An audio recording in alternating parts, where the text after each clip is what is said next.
So do you read Sutter Kane? Well, one way or another, you're going to descend into his twisted, terrifying reality as I give you a brand new look at John Carpenter's In the Mouth of Madness.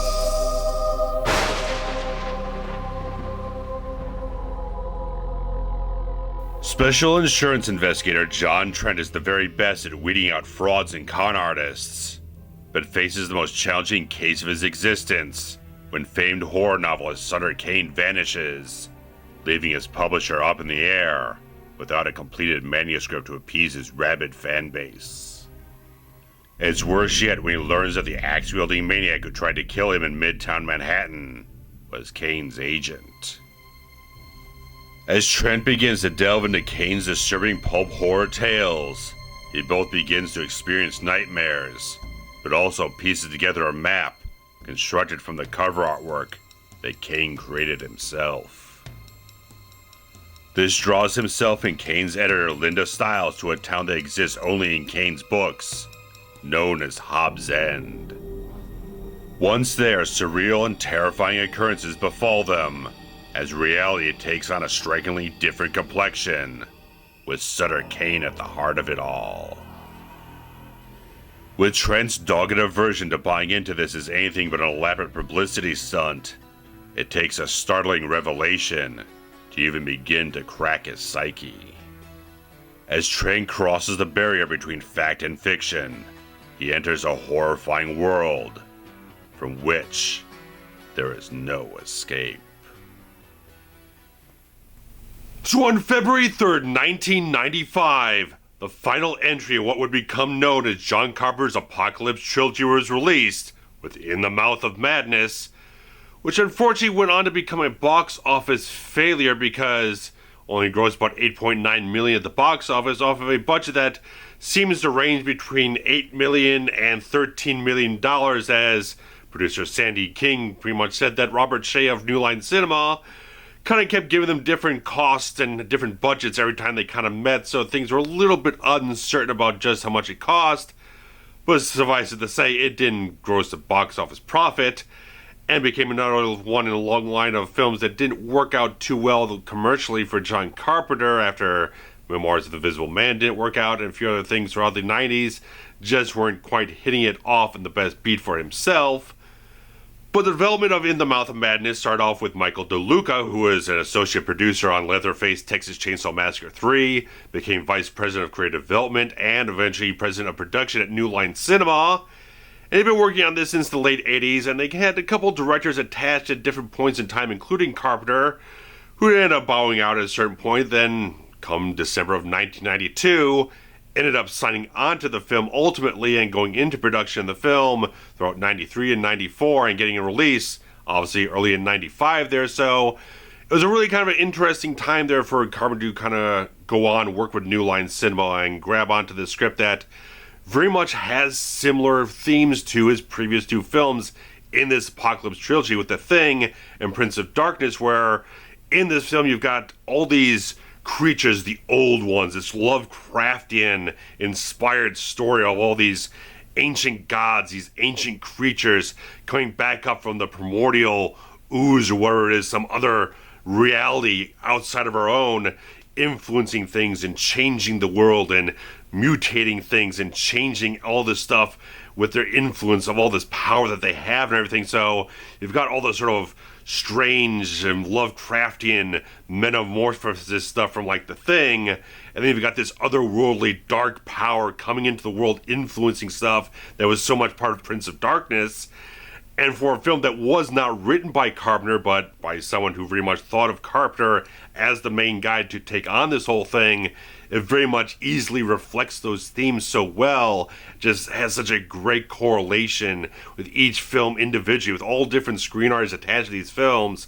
They all come together so beautifully in a certain way to make it kind of a nice trilogy to kind of lay John Carpenter's stamp upon for all his fans to kind of see that come to its fruition. And having that H.P. Lovecraft type of aesthetic, the idea of it all, kind of taking so much from all those stories this guy wrote all these years with the Cthulhu mythos and all these type of things, of just these ancient sea creatures, all these different things, influencing things, mutating bodies, all these different weird body horror type of things, and just weaving it together in such an interesting concept here of a horror novelist who becomes influenced and empowered by these creatures to write these effective, powerful, strange, disturbing novels that begin to have a psychological, metaphysical type of effect on its readers, to start altering reality around it. And it's such a thing that the film comments on at different points of time, of how reality is sort of a subjective type of thing. If the insane and the sane kind of reverse roles, the entire complexion of the world would ultimately change overnight, and you wouldn't know what to trust as your own reality and everything. So it's such an interesting idea how this film takes those little things that you had from Lovecraft, all these little things, and little tip of the hat to Stephen King in there as well. There's a little something there because Carpenter obviously did Christine, and so there's probably a little bit of a flavor in there of Stephen King with Sutter Kane and various other little things they got going on with the novelist in the film and everything, having such a big fan base and being such a rabid phenomenon of sorts. It's very much of that type of ilk, and just have these haunting, disturbing ideas weave its way through the entire idea of the film, of how reality slowly changes around you, and how as the books start to take a hold of someone's psyche, they start seeing these horrific nightmares, visions, and how they perceive everything becomes so warped and distorted, and all these different things, of how the world just slowly closes in upon you and changes and twists itself into something that's completely unrecognizable. It's a terrifying concept in and of itself to just have this character that you have with John Trent, portrayed by the absolutely wonderful Sam Neill in this film. Have this guy who is such a guy who just has this cynical nature to him, this insurance investigator who doesn't see anything but a con. He sees everyone with an agenda, always someone trying to get away with something, trying to pull the wool over someone's eyes, trying about between the amateurs and the pros, and how it's such of a challenge when you really get a pro into this type of game, for him to start deconstructing the con in front of them and everything.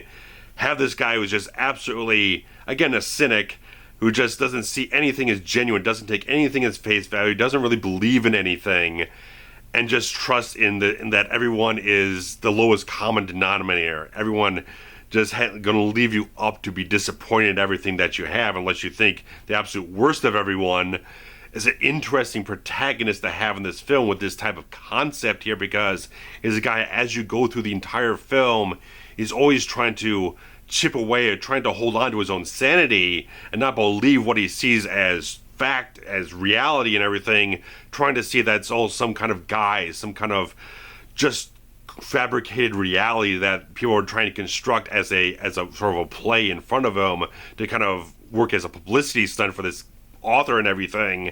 It's fascinating how Sam Neill grasps onto that character, holds onto it so absolutely genuinely, all these little qualities of the character, to have him constantly focus in on trying to deconstruct that every step of the way, and not trying to give in to the terrible things he's seen, no matter how real that they seem, no matter how bizarre that they seem, or surreal, or improbable. He's always got that thing where he's always trying to do that, and that's kind of the thing that drives him mad by the end of the film, that he's trying to be that type of guy. Is like, all this stuff is absolutely fabricated, and he tries to hold onto that so tightly that it begins to just crack him so much by the end of the film. But Sam Neill brings such a great charismatic quality to the character of John Trent here, that even though this guy is kind of a wise ass, he's kind of an asshole in a certain way, that he's not genuine. He doesn't really endear himself to anyone aside from the guy he's working for the insurance company. But you're focused in on this character because he does have a certain kind of charm, but you're seeing so much of the film through his eyes, experiencing what he's experiencing in a certain way. And you get a lot of these moments in the film that just question reality, what's going on, what's really happening. And it's such an interesting way of how Sam Neill is so thoroughly committed to the character's point of view in the film. I love how there's never a moment too soon in the film where he just cracks too much, that he's always trying to push things and trying to deny what he's seeing, because that's just his nature of not giving into this madness that the film is trying to convey to him and everything. And just as you go along the film later on, realize that he is a fictional construct of Sutter Kane. This guy was never real until Sutter Kane wrote him into this story. And it becomes even more of a fascinating idea of just like this character of Sutter Kane is this so powerful type of guy backed by these old ones, that he creates this one character to be the cog to bring the story to the rest of the world. And how John Trent is like type of guy who just can't fathom that type of thing, just can't rectify that thought of his reality, of his existence within his own head, which again further drives him towards that edge of insanity and everything. It's a wonderful journey of the character through the entire film, of just how he experiences all these different things, challenging his own perceptions and his own mentalities of everything. It's a wonderfully constructed character and in journey form, and Sam Neill absolutely perfect after Carpenter worked with him on Memoirs of an Invisible Man.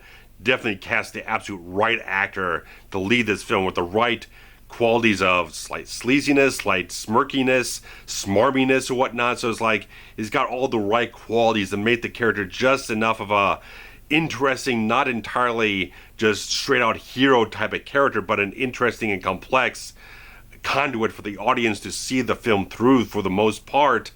And just such an interesting character and very wonderful performance from him in general. It carries the film so much all the way through.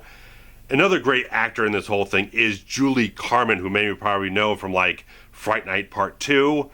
Does a really good job in this film. I really like what she brings to it this time watching it. I really kind of picked up a lot more what she brought into the film, because apparently the kind of intention for the character they played here of Linda Stiles as the sort of editor-in-chief or whatnot of the of Kane's work is that she was kind of being more of a conservative type of woman, kind of Republican, that type of thing. So they play her in much more of a straight-laced sort of definitely conservative fashion in terms of how she expresses herself, how she carries herself, that she's not saying that's too direct or too openly sort of alluring in a certain way. Julie Carmen's a beautiful woman. She does have an allure on screen, and she does bring that out in certain points of time when she's talking about Kane's work and talking about Kane himself, that she has certain attraction to his mystique in a certain way, and the way he writes things. Just there's a definitely sort of spark of chemistry in there between the characters of Linda and Sutter Kane there. So she plays off these things really, really well in the film and has wonderful chemistry with everyone, especially Sam Neill, just hitting off the sort of the friction, the conflict between the two characters as she's trying to tell John Trent there that what is happening here is the books come to life, and he's obviously the one who's completely contrarian to believing any of that type of stuff. It's a great dynamic they work out in the whole film. They work off so very well, and Julie Carmen's a really, really talented actress. Still a wonderful type of thing today, and just went off and did a really good job in this whole thing, where she had kind of done a lot more campier type of horror films in the past, like, again, Fright Night Part 2, and she was very much struck by how sort of dark the film was when she started getting on set and everything. It's like she was really kind of impacted by the atmosphere of the film and everything, so she stepped up to the game and really delivered a really solid piece of work here, I think. And the whole film is just covered with wonderful actors in the supporting roles, such as Carpenter regular Peter Jason early on as an insurance fraud guy. You've got the wonderful Bernie Casey, rest his soul, as the head of the insurance company. You've got two of my favorite character actors of all time with John Glover and David Warner there in the asylum. And you got Charlton Heston, a legend in the field and everything, playing the head of the publishing house Arcane. Jackson Harglow also doing wonderful type of work, and apparently didn't get along too well with producer Sandy Carpenter, but I guess he just had sort of an aversion to producers in general. But the real prize here is Jürgen Prochnow, this guy who came up in the film Das Boot as a acclaimed performance, acclaimed film. Worked in Michael Mann's The Keep, Beverly Hills Cop 2, the Demi Moore film Seventh Sign. Anytime this guy is in a film, I'm just very, very much intrigued to watch what he has to offer, because this is pretty much the role that just seals it for me, and so many other people too, with him as Sutter Kane. It's such a wonderful performance with just what he naturally brings to the role. A slight bit of theatricality, a great deal of charismatic value, but he has such a magnetic quality on screen that when you see him, he just has such a way of delivering his lines with the accent that he has and just have everything come off in such a smooth, alluring type of fashion, just a engaging type of presence on screen that always just gravitates you towards him. He just has a presence. It's a very interesting character to have Sutter Kane here, who some people might feel like is not explored as much as they might like him to, but I like what he brings to the role and like how the film approaches everything. Like I said, much of the film is kind of seen through the eyes of John Trent there, with some little things going off here and there, but mainly the whole film is kind of pushing you towards that edge with giving you little insights into Kane, a little bit insights into these old ones, a little bit insights here and there to splinter off through other people's perspectives. But most of the film is kind of seeing things through from John Trent's perspective and then going off and seeing how these things integrate into the plot and thread in here and there to kind of build up that mystery of Sutter Kane. You've got all this rabid fandom going on all over the place, all this stuff, the media and all this type of stuff, building up a sort of aura of this guy who's kind of taking everyone in a sort of pandemonium type of thing. And then you finally get the reveal of this guy and you start getting more into him in a certain way, what all this stuff is, what's really going on here.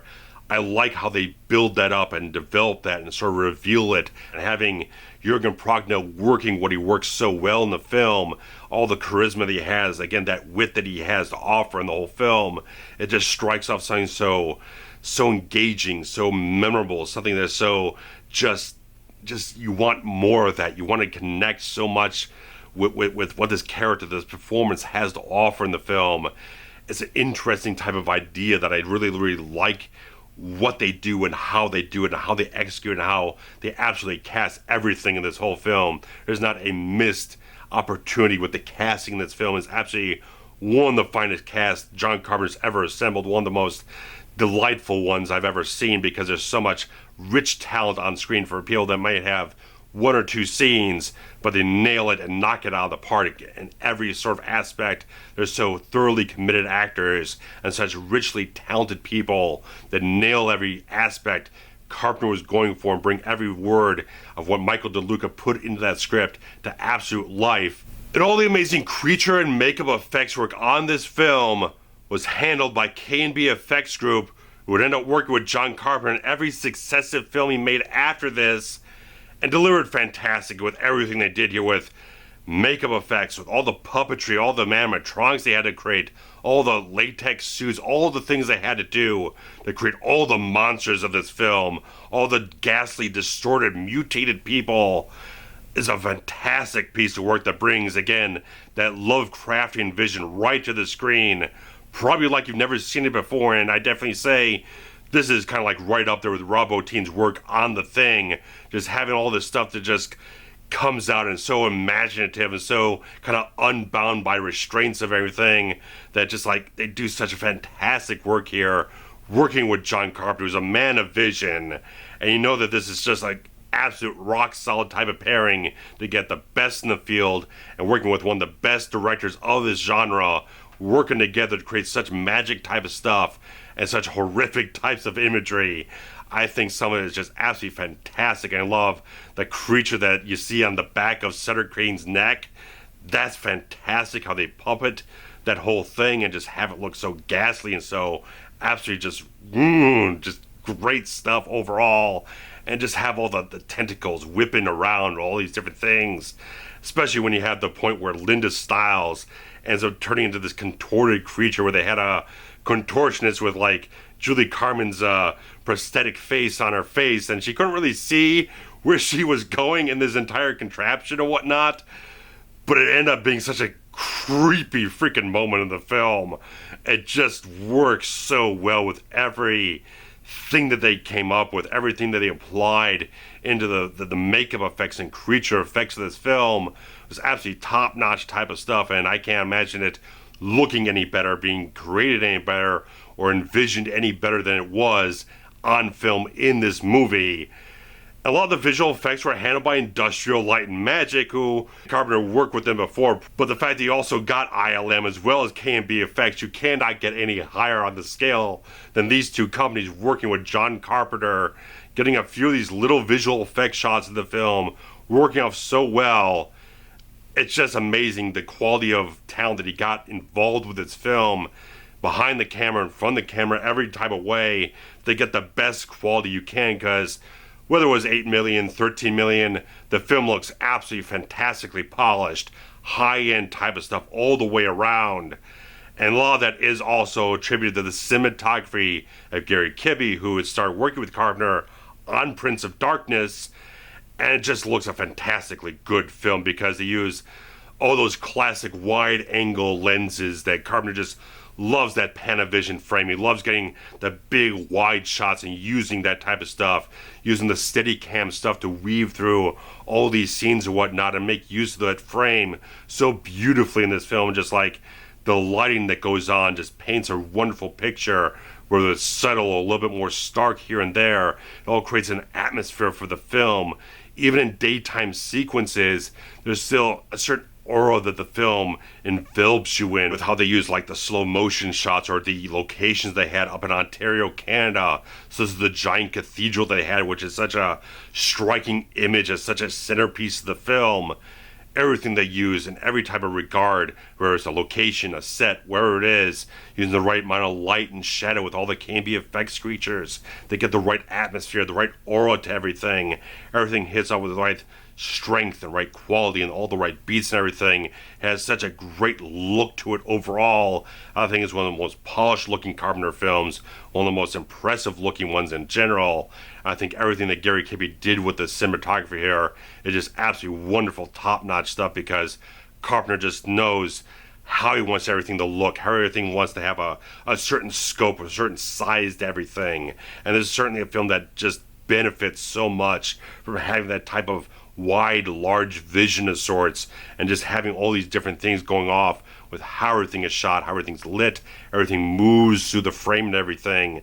It's wonderfully done, wonderfully constructed, and hit it off so well with such a good score as well, with John Carpenter working with Jim Lang, who'd worked with on the sort of Showtime pilot that they kind of didn't go anywhere with Body Bags. Did a fantastic job. I think the fucking theme of this film is absolutely fucking wicked, man. I love how this film just starts with that rock theme, because I think it just sets a certain wild tone that you know you're in for a really bizarre ride in this film. This film is getting you locked in, ready to just load you into this roller coaster of a strange, weird roller coaster of a just horror film that's going to take you on such a bizarre, surreal type of ride. And at the end of the film just kicks back in when Trent just completely lost his mind, laughing insanely in that movie theater. Just like, it's a perfect sort of bookend to the film with that theme. Works so well. And the rest of the film is much more underscored than what you're usually used to with John Carpenter. You usually have a lot of very distinct themes, a lot of pulsating synthesizers. This one's a little bit more of a different approach, a little bit more subtle in certain places, but still using some synthesizers in there to create an overall mood and atmosphere to weave through just different places in the film and all these types of things. I think it works really, really well in a different type of way for Carpenter, but it's still a really good score that I've owned for a long, long time. Got it off of like emusic.com years ago. It's a wonderful type of thing, and just, again, that theme kicks so damn well, and I just love it so much, and just kind of encapsulates the sort of, just the energy the film is going to have by the end of it.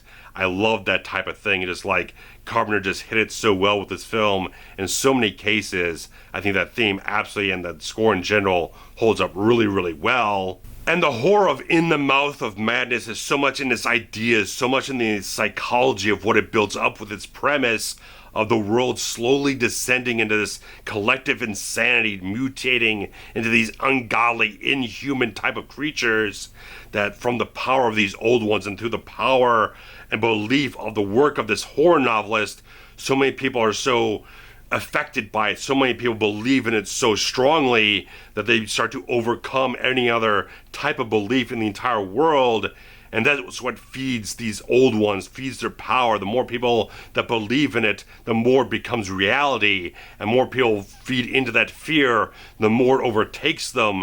And it's such an interesting concept that just psychologically is so much of what the film is based upon, that the psychology of the people who are being infected by this type of stuff feed it and grow it and just expand the power of it becomes overwhelming. It's just an interesting thing how, again, the world starts to unravel, reality starts to disconnect, and everything becomes so much unreal in a certain way that when you get into that the final third of the film there, after Trent's gotten out of Hobbs End, he starts encountering all these things that nothing makes sense anymore. There's no reality that he can subscribe to here, that time and space almost have no meaning anymore because Kane has all the power now. He can create any reality that he so chooses. John Trent loses months of time not realizing that he handed the manuscript over to Jackson Harglow months ago, going into his office, telling him not to ever publish the blasted thing. It twists reality to the point where no one can understand exactly what reality is anymore.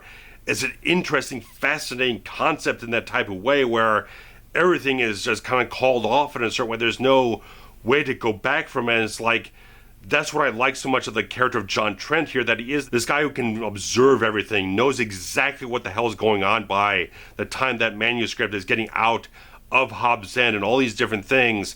He knows how the world is deconstructing. He knows exactly the entire story and is completely powerless to do anything about it. He is only there to see it fall apart and know exactly how everything came to an end.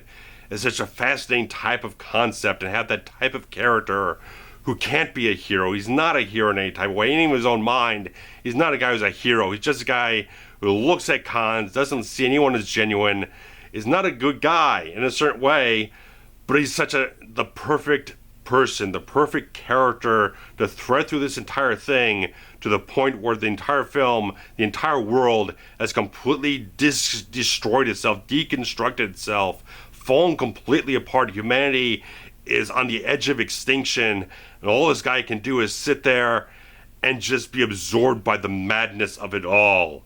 It's such a fascinating, wonderful, intriguing concept that only John Carpenter could have nailed it so absolutely perfectly well, because even though it's not his script, you can see his wit in the film, his own sensibility, his own mentality of how everything is hit with different beats in the film, how everything kind of flows through and hits all the little beats between the terrifying horror of the reality and some of the just weird type of stuff, and just certain humor, some things come out of it, and just like, again, the wit of the film has a certain identity and personality overall that just envelops you, engages you, pulls you into it, to be entertained by it and be fascinated by the concepts that it's exploring. I just love the overall concept of the film. I love how the imagery strikes so hard in the film. The vision is so strong on film and creates such a beautiful type of thing in my view of a horror film that has a fresh, original concept,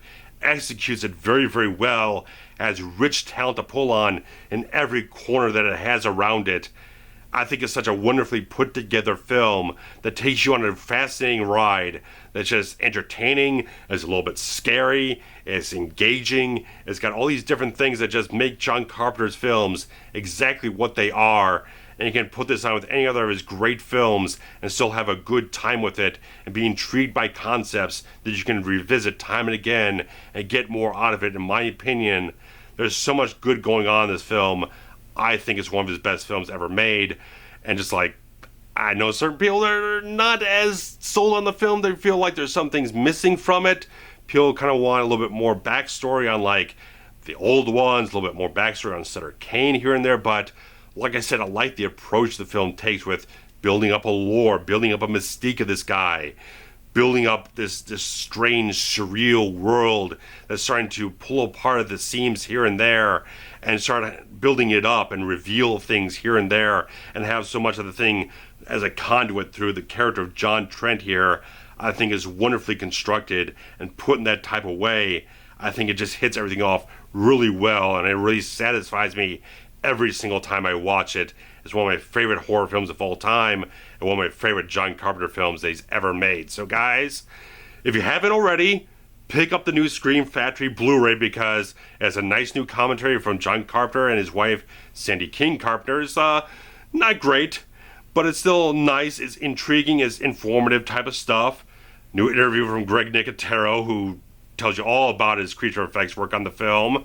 You got a new interview from Julie Carmen, who does a wonderful little interview there talking about her own history as an actress, her time on the film, just being very appreciative of everything that went on with this, and a new horrors, hallowed grounds type of thing, revisiting all the locations of the film, and some of the little nice little things here and there. So it's a nice set, and it's good that someone gave the film a little bit extra something after we've been kind of a little bit short on things for In the Mouth of Madness all this time. So Scream Factory has completed the Apocalypse trilogy on Blu-ray with the collector's edition releases of all 3 films. So guys, if you haven't grabbed these films, absolutely sit down, marathon the Apocalypse trilogy, and generally just tell me what you feel about In the Mouth of Madness in general. So guys, even though it wasn't a box office hit, it's become a fantastically strong cult hit over the years, and people are absolutely major fans of this film.